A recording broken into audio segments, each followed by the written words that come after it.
హల్లెలూయా. అందరికీ దేవుని నామములో వందనాలు. చిన్న ప్రార్థన చేసుకొని మనము వాక్యంలోకి వెళ్దాం. పరిశుద్ధుడ, ప్రేమ స్వరూపి, జీవం కలిగిన దేవ, జీవాధిపతి, నీకు వందనాలయ్యా. నేను ఇచ్చిన సమయాన్ని బట్టి నీకు వందనాలు చెల్లిస్తున్నాను. తండ్రి, యొక్క పునరుత్థాన ఆదివారం ప్రభావ మమ్మల్ని సజీవులుగా నడిపించినందుకు నీకు వందనాలు తండ్రి. మోకరించిన వచ్చిన ప్రతి బిడ్డను మీరు దీవించి ఆశీర్వదించండి. ఇప్పటివరకు చక్కగా పాటలతో మిమ్మల్ని స్తుతించామయ్యా. మరి వాక్యంలోకి వెళ్తూ ఉండిన మంచి జ్ఞానంతో తండ్రి మాకు దయచేసి ఆ మాటలను ప్రభు వారికి వినిపించడానికి సహాయం చేయండి. వారి యొక్క వాక్యాన్ని, ఆ యొక్క మాటల్ని వారి హృదయాల్లో దాచుకున్నట్టుకు సహాయం చేయమని, మమ్మల్ని ప్రభు జ్ఞాపకం చేసుకోమని, మా జ్ఞానాన్ని మరుగుపరిచి మీ జ్ఞానంతో మాట్లాడే కృపను గ్రహించమని యేసు నామమున అడిగి వేడుకుంటున్నాను పరమ తండ్రి, ఆమేన్. కాబట్టి నేను పోయిన వారం చెప్పినట్లుగా స్త్రీల గురించి మనము మాట్లాడుకుంటున్నాం. పోయిన వారం ఎవరి గురించి చెప్పుకున్నాం? ఎవరి గురించి? ఎవరు? నుజావేతు, మర్చిపోకూడదు. దావీదు తల్లి నుజావేతు గురించి మనము పోయిన వారం మాట్లాడుకున్నాం. మరి ఈ దినమున జ్ఞానము కలిగిన స్త్రీ, జ్ఞానము లేని స్త్రీ ఎలా ఉంటుంది అనేటువంటి కొన్ని మాటలు మనము జ్ఞాపకం చేసుకుందాం. ముందు ఒక చిన్న కథ చెప్పి మనము వాక్యంలోకి వెళ్దాం. ఒక ఊరిలో ఒక వృద్ధ, అంటే చాలా వయసు అయిపోయిన ఒక ముసలావిడ ఉందండి. ఆమె యవ్వనం నుంచి ప్రార్థన చేస్తూనే ఉందట. కన్నీరు విడుస్తూ ప్రార్థన చేస్తూనే వస్తుందండి యవ్వన కాలం నుంచి. యవ్వన కాలం అంటే అదే పెళ్ళైన తర్వాత ఒక 30-35 సంవత్సరాలు ఆ వయసు నుంచి ప్రారంభించింది. ఇప్పుడు ఆమె ఎంత ఒక 60 సంవత్సరాలకు లేకపోతే ఒక 70 సంవత్సరాలకు చేరుకుంది అనుకున్నాం. ఆమె ఏడ్చి ఏడ్చి ఏడ్చి ఏడ్చి ప్రార్థన చేసినట్టు దేవునికి. ఒక విషయం నిమిత్తమో లేకపోతే ఒక అంశం నిమిత్తమో ఆమెకి ఏమైతే జీవితంలో కొదువుగా ఉందో దానికోసము ఏడ్చి ఏడ్చి ప్రార్థన చేసేదంట. ఆమె ఏడుపు ఏమైందంటే కారి ఒక చిన్న మడుగు అయిపోయిందంట నీళ్ళు. ఆమె ఏడ్చిందంటే ఉదాహరణకి చెప్పడం, ఆ ఏడుపు కారి కారి కారి ఆ నీళ్ళు ఒక చిన్న మడుగు అయిపోయిందంట. ఆ యొక్క మడుగులో చిన్న చిన్న జీవరాశులంతా కూడా సంతోషంగా జీవిస్తున్నాయంట. అప్పటి వరకు అక్కడ మడుగు లేదు, నీళ్లు లేవు, ఎండిపోయిన ఒక భూమి అది. కానీ ఈమె కార్చిన కన్నీళ్ళకి అక్కడ ఏమైంది? ఒక మడుగు వచ్చేసింది. ఆ మడుగులో చిన్న చిన్న జీవరాశులు, అంటే పక్షులు, చిన్న చేపలు, లేకపోతే చిన్న చిన్న జంతువులు ఆ యొక్క మడుగు దగ్గర నివసించి సంతోషంగా ఉండేటువంటి కదా. మడుగు అంటే ఎలా ఉంటుంది? పచ్చగా ఉంటుంది, పక్కన చెట్లు అన్నీ కూడా. కొద్ది రోజులకి ఈ ముసలామె ఇంకా వృద్ధురాలు అయిపోయింది కదా. అయిపోయి నేను ఇన్ని సంవత్సరాలుగా ఏడుస్తున్నా కూడా దేవుడు నాకు అన్నిటికీ జవాబు ఇవ్వలేదు. ఇంక నేను ఏడ్చి ఏం ప్రయోజనము? నా ఏడుపు వల్ల నా శక్తి క్షీణించిపోతుంది, నా బలం క్షీణించిపోతుంది, నా కన్నీళ్లు వేస్ట్ అయిపోతున్నాయి, కానీ నా ప్రార్థనకు మాత్రం జవాబు దొరకట్లేదని ఆమె ఏడవడం ఆపేసిందంట. ఆమె ఎప్పుడైతే ఏడవడం ఆపేసిందో నీళ్లు కారడం ఆగిపోయింది. నీళ్లు కారడం ఆగిపోయిన తర్వాత కొద్ది రోజులకి క్రమేణి తగ్గిపోతూ తగ్గిపోతూ తగ్గిపోతూ ఆ మడుగు కూడా ఎండిపోవచ్చింది అనమాట. ఎండిపోవచ్చినప్పుడు ఆ యొక్క చిన్న జంతువులు వచ్చి ఇదేంది, ఇప్పటి వరకు చక్కగా ఉన్నాం కదా, నీళ్ళు ఏంటి ఎండిపోవస్తున్నాయి, మనము ఆమె దగ్గరికి వెళ్ళేసి ఒకసారి అందరం కలిసి విన్నవించుకుందాము అని చెప్పి అందరూ వచ్చి ఆమె దగ్గరికి వచ్చి, ఏమమ్మా పెద్ద ఆవిడ మీరు ఎందుకు ఏడుపు ఆపేశారు అంటే, నా ప్రార్థనకి జవాబు లేదు, నాకు దేవుడి దగ్గర నుంచి ప్రత్యుత్తరం ఏమీ రాలేదు, ఇంకా నేను ఏడ్చి ఏం ప్రయోజనము అంటే, అట్లంటావేంది, నువ్వు ఏడ్చడం వల్లనే అక్కడ ఒక మడుగు వచ్చింది, మేము ఆ మడుగులో సంతోషంగా ఇన్ని సంవత్సరాలు జీవిస్తూ వస్తున్నాం, నువ్వు ఇప్పుడు ఏడుపు ఆపేస్తున్నావు, అప్పుడు ఆ మడుగు ఎండిపోవస్తుంది, దయచేసి మా కోసము ఏడవమని చెప్పిందంట. అప్పుడు ఆమె ఆ మనసులో అనుకునిందంట, నా ఏడుపు వల్ల ఇంతమంది బ్రతుకుతున్నారా, నేను ఒక్కదాన్నే నాకు జవాబు రాలేదు అనుకుంటున్నాను, కానీ నా ఏడుపు వల్ల ఇంతమంది బ్రతుకున్నారా అని ఆలోచించుకొని మరలా ఆమె దేవునికి ఏడవడం ప్రారంభించిందంట. హల్లెలూయా. ఇక్కడ ఏడ్చిన స్త్రీ ఎవరంటే మనము మన కుటుంబం కోసం ఏడవాలి. మన సొంత ప్రయోజనం కోసము, మన సొంత కార్యం కోసము ఏడవడం కాదు, మన కుటుంబం కోసం ఏడవాలి. మనం కార్చే ప్రతి కన్నీరు మన బిడ్డలకి క్షేమాధారం అవుతాయి. ఆ మడుగులో ఆ జీవరాశులంతా ఎట్లా సంతోషంగా ఉన్నాయో, ఈమె ఎప్పుడైతే నీళ్లు కార్చడం ఆపేసిందో, ఎప్పుడైతే అది ఎండిపోవచ్చిందో మన కుటుంబం కూడా అంతే. మనకు ప్రత్యుత్తరం రాలేదని, మనకు జవాబు రాలేదని మనము కన్నీటి ప్రార్థన ఆపకూడదు. దేవుడి దగ్గర ఎప్పుడు మనము మన కుటుంబం కోసము, మన బిడ్డల కోసము ప్రలాపించే వారిగా ఉండాలి. కాబట్టి స్త్రీ కానీ పురుషుడు కానీ, తల్లిదండ్రులుగా ఉన్నవాళ్ళు, యవ్వనస్తులైనా కానీ ఎవరైనా కానీ కన్నీటి ప్రార్థనకు అంత బలం ఉంటుంది, అంత శక్తి ఉంటుంది. ప్రార్థన వేరు, కన్నీటి ప్రార్థన వేరు, రెండు ఉన్నాయి. కన్నీటి ప్రార్థన చేసినప్పుడు మన కుటుంబం అంతా సంతోషంగా ఉంటుంది. హల్లెలూయా.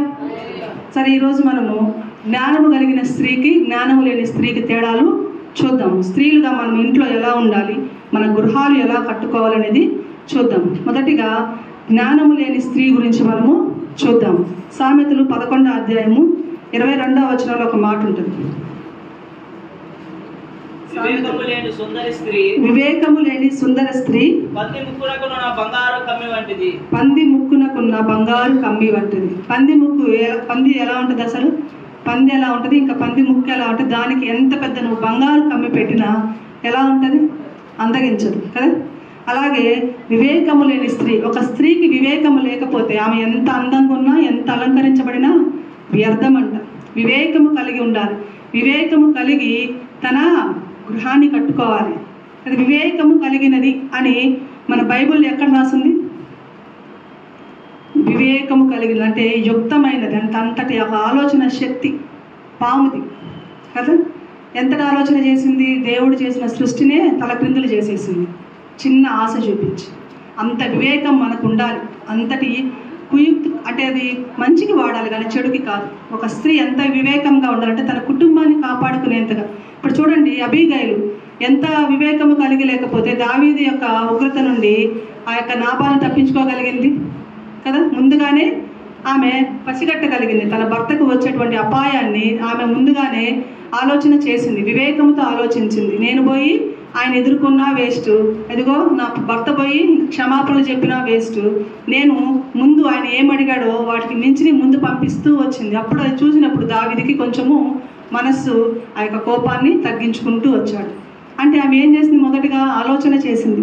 మన స్త్రీలుగా గృహాలలో మీరు కూడా మొదటగా ఏం చేయాలి? ఆలోచన చేయాలి. రాబోయే విపత్తుల నుండి మన కుటుంబాలను మనం తప్పించుకోగలగాలి. ఆ యొక్క వివేచన ఎలా వస్తుంది? దేవుని దగ్గర మనం ప్రార్థన చేసినప్పుడే వస్తుంది. వివేచన కలిగిన స్త్రీ ఎలా ఉంటుందంట, లేని స్త్రీ ఎలా ఉంటుందంట? పంది ముక్కుకున్న బంగారు కమ్మి వంటిది కదా. పందిని ఎంత అలంకరించండి, నీట్గా స్నానం చేసి చక్కటి పట్టు వస్త్రాలు వేసి ఒళ్ళంతా నగల అలంకరించినా కూడా అందంగా కనిపిస్తుందా? కనిపించదు. ఒక స్త్రీకి అందం ఏంటంటే ఇప్పుడు దీని ప్రకారం వివేచన. వివేకమైనటువంటి స్త్రీ తన గృహాన్ని చక్కగా కట్టుకుంటుంది. రాబోయే ఉపద్రవాల నుంచి కూడా తన కుటుంబాన్ని తప్పించగలుగుతుంది. మరి రెండోదిగా చూసినట్లయితే అదే 14 సామెతల్లో 14:1 చూసినట్లయితే, జ్ఞానవంతురాలు తన ఇల్లు కట్టును, మూఢురాలు తన చేతులతో తన ఇల్లు ఊడబెరుక్కును. మూఢురాలు ఎలా ఉంటుంది? జ్ఞానం లేని స్త్రీ ఎలా ఉంటుందంట? కట్టిన ఇంటినే ఊడబెరుక్కునే ఆవిడ కదా. ఈమె జ్ఞానమే కొదువై ఉంటుంది. జ్ఞానము బుద్ధి జ్ఞాన సర్వ సంపదలు యెహోవా యందు గుప్తములై ఉన్నాయని వాక్యం సెలవిస్తుంది. వీళ్ళు ఎట్లా ఉంటారంటే, జ్ఞానవంతురాలు చెప్పినా కూడా బోధ వీళ్ళ మాట చెవిని పెట్టరు. వీళ్ళు ఏమనుకుంటే అదే చేయాలి. మూర్ఖం అనమాట, మూర్ఖురాలు. మూఢురాలు తన ఇల్లుని ఊడబెరుక్కుంటుందంట. ఇల్లును ఊడబెరుక్కుంటే ఏమొస్తుంది? మరలా ఇల్లు కట్టుకోవాలి. ఎంత ఖర్చు కదా, ఎంత సామాన్ తేవాలి? ఉన్న ఇంటినే చక్కబెట్టుకుంటుందంట జ్ఞానవంతురాలు. ఆ ఉన్న ఇంటిని ఏమైనా చిన్న రంధ్రం పడింది, ఆ యొక్క చిన్న రంధ్రాన్ని పూడ్చుకుంటే సరిపోతుంది. ఈ మూఢురాలు ఏం చేస్తే ఉన్నదంతా ఓడబెరికి మళ్ళీ కట్టాలని చేస్తారు. ఇటువంటి స్త్రీలు భర్తకి ప్రయోజనమా? కాదు. ఇటువంటి స్త్రీలు భర్తకి ప్రయోజనం కాదు, బిడ్డలకి ప్రయోజనం కాదు. మూఢురాల్లా మనం ఉండకూడదు, మూర్ఖురాల్లాగా మనము ఆలోచించకూడదు. కొంతమంది ఉంటారు మూర్ఖులు, వాళ్ళకి ఎంత చెప్పినా వ్యర్థం. వాళ్ళు చెప్పింది కరెక్ట్, వాళ్ళు చేసేదే కరెక్ట్. వాళ్ళు ఎట్లా ఉంటారంటే నేనేంది ఒకరి మాట వినేదేంది. ఇట్లాంటి స్త్రీలు ఎలా ఉంటారంటే, జ్ఞానము లేని స్త్రీలు తన ఇంటిని వారే ఓడబెరుక్కునే వాళ్ళలా ఉంటారంట. అందుకని మనము దేవుని మందిరానికి వచ్చినప్పుడు జ్ఞానము నాకు కొదువుగా ఉన్నది ప్రభువా, నాకు జ్ఞానము దయచేయి. జ్ఞానము ఈ లోక జ్ఞానము కాదు, పరలోక జ్ఞానం మనకు కావాలి, ఆత్మీయ జ్ఞానం కావాలి. ఈ లోక జ్ఞానం ఎలాంటిదంటే, మనము ఇద్దరు మాట్లాడుకున్నప్పుడు మనం మంచిగా ఉంటే పక్కన వాళ్ళకి నచ్చదు.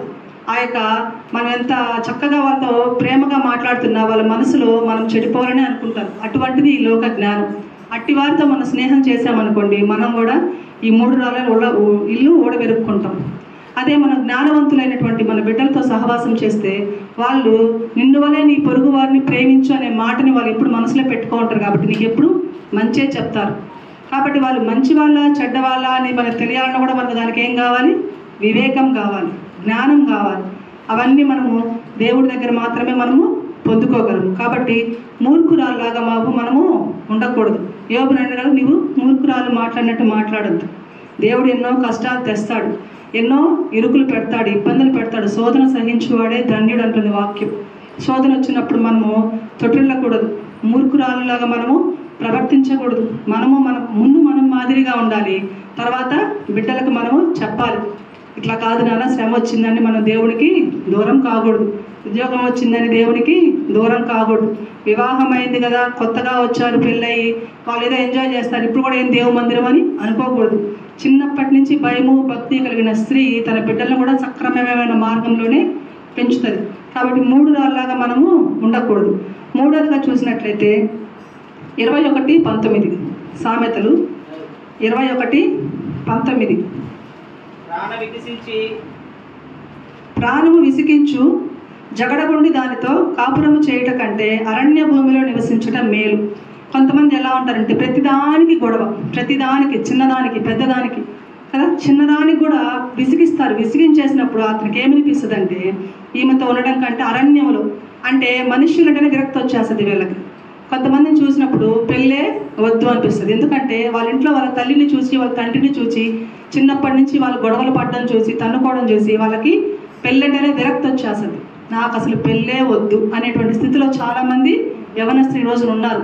ఎందుకంటే వాళ్ళ కుటుంబంలో ఉన్నటువంటి తల్లిదండ్రులను చూసి వాళ్ళు భయపడిపోతుంటారు. కాబట్టి జ్ఞానం కలిగిన స్త్రీ ఎలా ఉంటుందంటే ఈ జగడము ఆమె దగ్గర ఉండదు. చిన్నదానికి గొడవ, పెద్దదానికి గొడవ కదా. అదేదో చెప్తారంట, తండ్రి ఇంట్లో ఎంత పేదరికాన్ని అనుభవిస్తారంట, కానీ భర్త దగ్గరకు వచ్చేసరికి అన్ని రిచ్గా ఉండాలంటారంట.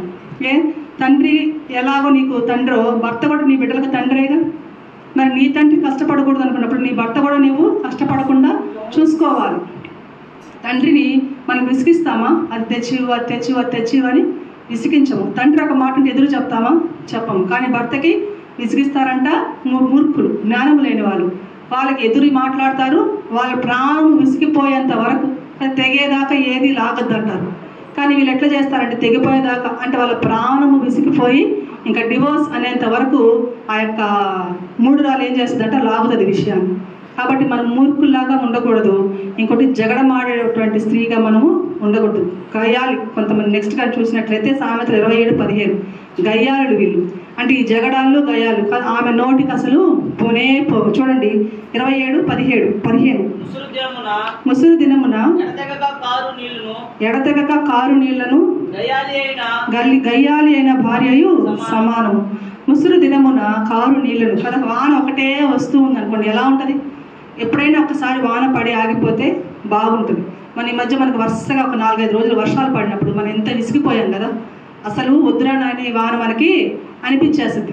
కదా, ఏది కూడా అతిగా ఉండకూడదు. కొంచెంగా ఉంటే ఏదైనా కూడా చక్కగా ఉంటుంది, కానీ ఏది కూడా మించి ఉండకూడదు. ఇవి ఎట్లా ఉంటుందంటే ముసురు దినమున కురిసే వాన, తర్వాత గయ్యాలి అయిన భార్య, ఇద్దరు ఒక్కటే. వద్దు మాకు ఈ భార్య వద్దురా నాయన అసలు అనేటువంటి స్థితిలో తీసుకొచ్చుకుంటారు వీళ్ళందరూ ఎవరంటే జ్ఞానము లేని స్త్రీలు కదా. పక్కింటితో గొడవ, వెనకింటితో గొడవ కదా. ఒక సాక్ష్యం కూడా ఉంది. అలా మనం ఎట్లాంటి సాక్ష్యం పొందుకునే ఉన్నాం, ఆ నోటికైతే పోకూడదు నాయన, ఆ నోటికి ఎవ్వరు ఊరంతా ఆమె నోటికి భయపడతారు. మళ్ళీ వాళ్ళు ఎవరు? దేవుని యందు భయము భక్తి కలిగిన వాళ్ళే, పుట్టుకతో క్రైస్తవులే. మరి నీ సాక్ష్యం ఎలా ఉందో కదా. పక్కింటి వాళ్ళని, అది ఒక పలానా ఆ రూతం ఎట్లాంటిదంటే ఆమె చాలా సాత్వికురాలు, చాలా మంచి మనిషి అని చెప్పాలి, కానీ ఆమె ఎందుకు అడుగుతావు? ఆమెతోటి ఎవ్వరు మాట్లాడలేరు. మనం ఏమన్నా కూడా దానికి ఆమె ఓకే చెప్పదు. ప్రతిదానికి గొడవే, చిన్నదానికి గొడవ, ప్రతిదానికి గొడవ. మళ్ళీ ఆమె దేవుని భక్తురాలు అనేటువంటి సాక్ష్యాన్ని పొందుకొని ఉన్నాం. ఆలోచించుకోవాలి. జ్ఞానము కలిగిన స్త్రీగా మనము ఎలా ఉండకూడదంట? వివేకము లేకుండా ఉండకూడదు.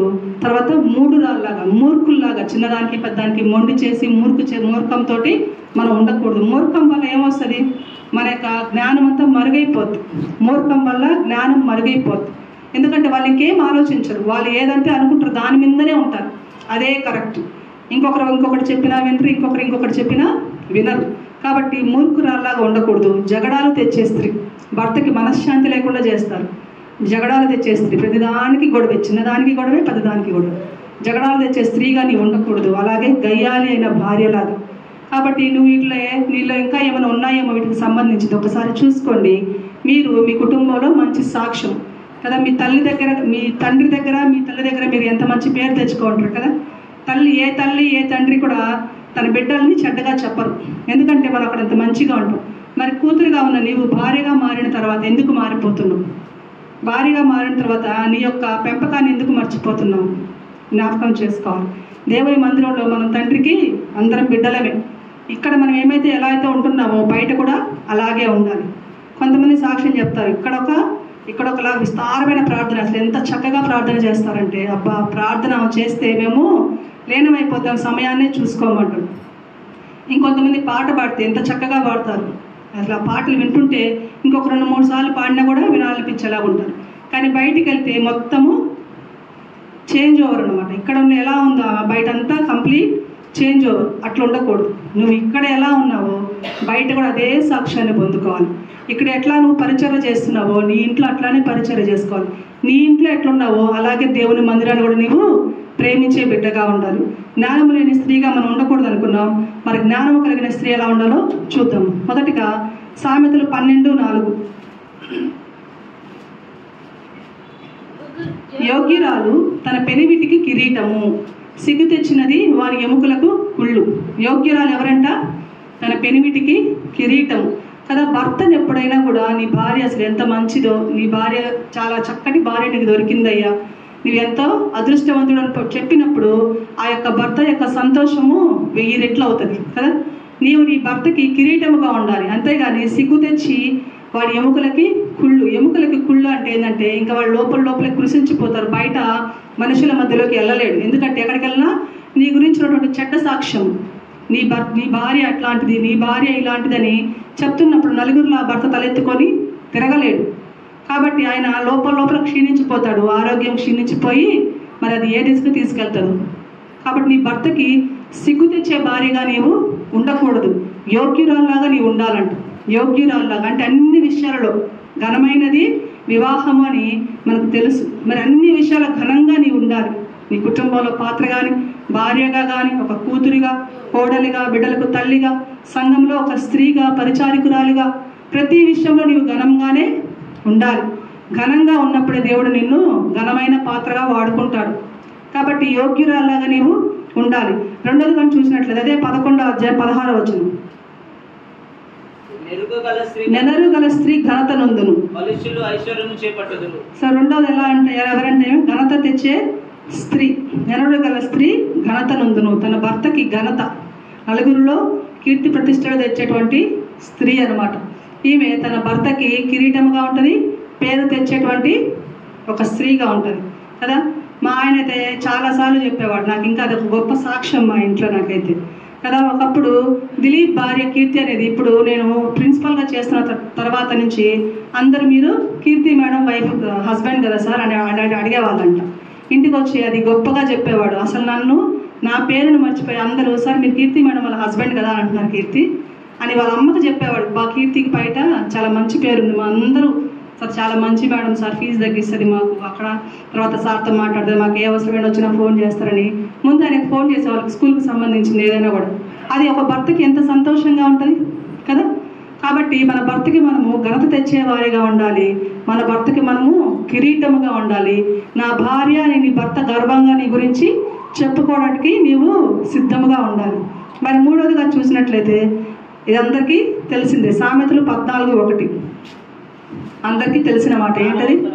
జ్ఞానవంతురాలు తన ఇల్లు కట్టుకుంది. కాబట్టి అన్నీ సమకూర్చుకుంటుంది సమయానికి కదా. బుద్ధి కలిగిన స్త్రీ అని మనం ఎందుకు చెప్పుకుంటున్నాం? ఆ రోజు ఆ యొక్క 5 స్త్రీలు ఎందుకు ఎత్తబడ్డారు అంటే వాళ్ళకి తెలుసు నూనె ఎంతసేపు ఉంటుందో, మరి దేవుడు రాకడా ఆలస్యం అవుతుందేమో, ఒకవేళ ఆలస్యం అయితే నూనె అయిపోతుందేమో, నూనె అయిపోతే మన దివిటీలు ఆరిపోతాయేమో అని ముందుగానే అన్నీ ఆలోచించుకున్న స్త్రీ ఏం చేస్తారంటే ఎక్కువగా నూనె తెచ్చుకున్నారు.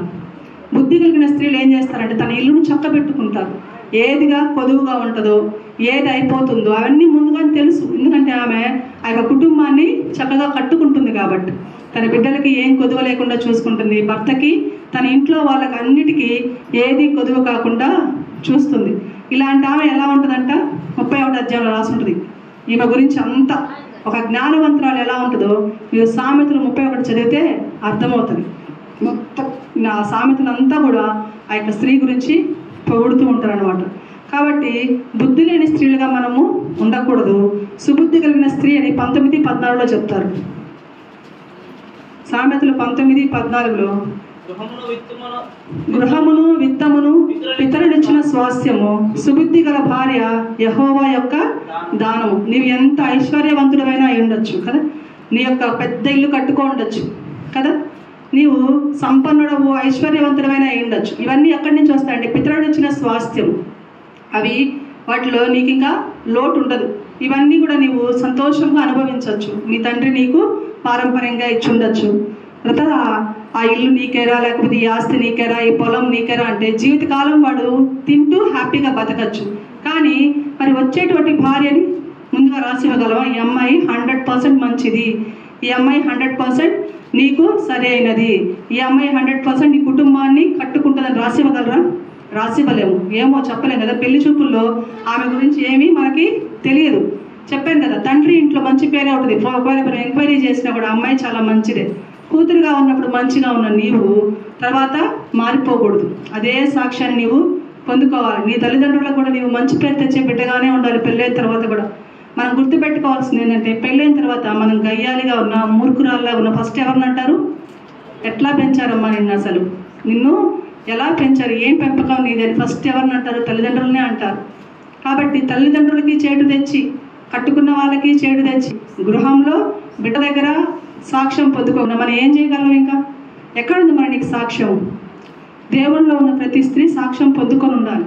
కాబట్టి ఈ యొక్క సుబుద్ధి కలిగిన స్త్రీ ఎలా ఉంటుందంటే, తన పెనివిటికి కిరీటముగా ఉంటుంది, తన పెనివిటికి ఘనత తెచ్చే స్త్రీగా ఉంటుంది. అలాగే తన ఇంటి వారికి ఏం కావాలో అన్నీ ముందుగానే సమయానికి సమకూర్చి తన ఇంటిని చక్కగా కట్టుకుంటుంది. ఆఖరిగా సుబుద్ధి కలిగి ఉంటుంది. సుబుద్ధి కలిగిన భార్య ఎట్లాంటిదంట? యెహోవా ఇచ్చే దానము. మరి యెహోవా దానం ఇచ్చాడు అంటే మరి అది ఎంత గొప్పది. ఒక గిఫ్ట్, నీ తండ్రి నుంచి నీకు ఒక గిఫ్ట్ వచ్చిందంటే అది శ్రేష్టమైనది ఏంటదా, నార్మల్ది ఏంటదా? ఖచ్చితంగా శ్రేష్టమైనదే ఇస్తాడు. హల్లెలూయా. దేవుడు కూడా నీకు ఒక మంచి భర్త రావాలన్నా, ఒక మంచి భార్య రావాలన్నా, ఇవి పితరులు ఇచ్చే స్వాస్థ్యం కాదు. మనం అనుకుంటాం, నాకు చక్కటి సంబంధాన్ని మా డాడీ తీసుకొచ్చాడు, నాకు మంచి భార్యను మా డాడీ తీసుకొచ్చాడు అని మనం అనుకుంటాం. కానీ ఆ యొక్క తండ్రి జ్ఞానం ఇచ్చేది మాత్రం యెహోవా దేవుడే. కాబట్టి దేవుడు నీకు మంచి దానం ఇవ్వాలి, సుబుద్ధి కలిగిన భర్త కానీ సుబుద్ధి కలిగిన భార్య కానీ ఇవ్వాలి అంటే నీవు ఇవన్నీ కలిగి ఉండాలి. నీ ఇంటికి వచ్చే కోడలు కానీ, నీ ఇంటికి వచ్చే అల్లుడు కానీ నీ చేతులు చేసే ప్రార్థన మీదనే కదా. నీ చేతులు, నీ మోకాలు అదే అంటారు కదా, ప్రార్థన నువ్వు ఎంత గొప్పగా చేస్తావు అనేది నీ మోకాళ్ళు చూస్తే అర్థమవుతుందంట. మోకాలు కాయలు కాసిపోయి ఉంటాయి కొంతమందికి. ఏంటంటే ప్రార్థన చేసి, మోకాటి ప్రార్థన చేసి చేసి చేసి కాబట్టి నువ్వు ఎంత ప్రార్థనా పరురాలో నీ మోకాళ్ళు చూసుకుంటే అర్థమవుతుంది అని చెప్తారు. కాబట్టి ఒక జ్ఞానం కలిగిన స్త్రీగా నువ్వేం చేయాలంటే నీ ఇంటిని చక్కగా కట్టుకోవాలి, నీ ఇంటి వారికి అన్నీ సమకూర్చాలి. అంతకంటే ముందుగా గొప్ప సాక్ష్యం కలిగి ఉండాలి. తల్లిదండ్రులకు నీవు పెంపకాన్ని వాళ్ళు ఎంతో కష్టపడి పెంచితే ఆ పేరు నీవు చెరిపే స్త్రీగా నీవు మారకూడదు. పెళ్ళికి ముందు ఎలా ఉన్నావో పెళ్లి తర్వాత అదే సాక్ష్యం తెచ్చుకుంటే నీవు నీ కుటుంబం ఆశీర్వదింపబడుతుంది. అంతేగాని ఆమె నోటికి పోలేము, ఆమె గయ్యాలి, ఆమె మూడురాలు, ఆమెకు అసలు జ్ఞానమే లేదు, అసలు బుద్ధే లేదనేటువంటి స్త్రీగా నీవు ఉంటే మరి ఈ దినమైన నాకు జ్ఞానము, నాకు బుద్ధి దయచేయి ప్రభువా, నా గృహాన్ని నేను కట్టుకోవడానికి నాకు జ్ఞానము దయచేయని మోకరించి ప్రభువును అడుగుదాము. అలాగే మొదట చెప్పినట్టుగా కన్నీటి ప్రార్థన మాత్రము మర్చిపోవద్దు. విలాప వాక్యంలో చెప్పింది అదే, రేయి మొదటి జామున లేసి నీ బిడ్డల కోసం నువ్వు కన్నీరు విడవాలి, వాళ్ళ క్షేమం కోసం నీవు కన్నీరు విడవాలి. నీవు కన్నీరు విడిస్తే ప్రయోజనం లేదని మనం అనుకుంటున్నాం, కానీ ఆ ప్రయోజనం దేవుడు మన బిడ్డలకు చూపిస్తాడు. హల్లెలూయా. దేవుడు చిన్న మాటలు దీవించును గాక.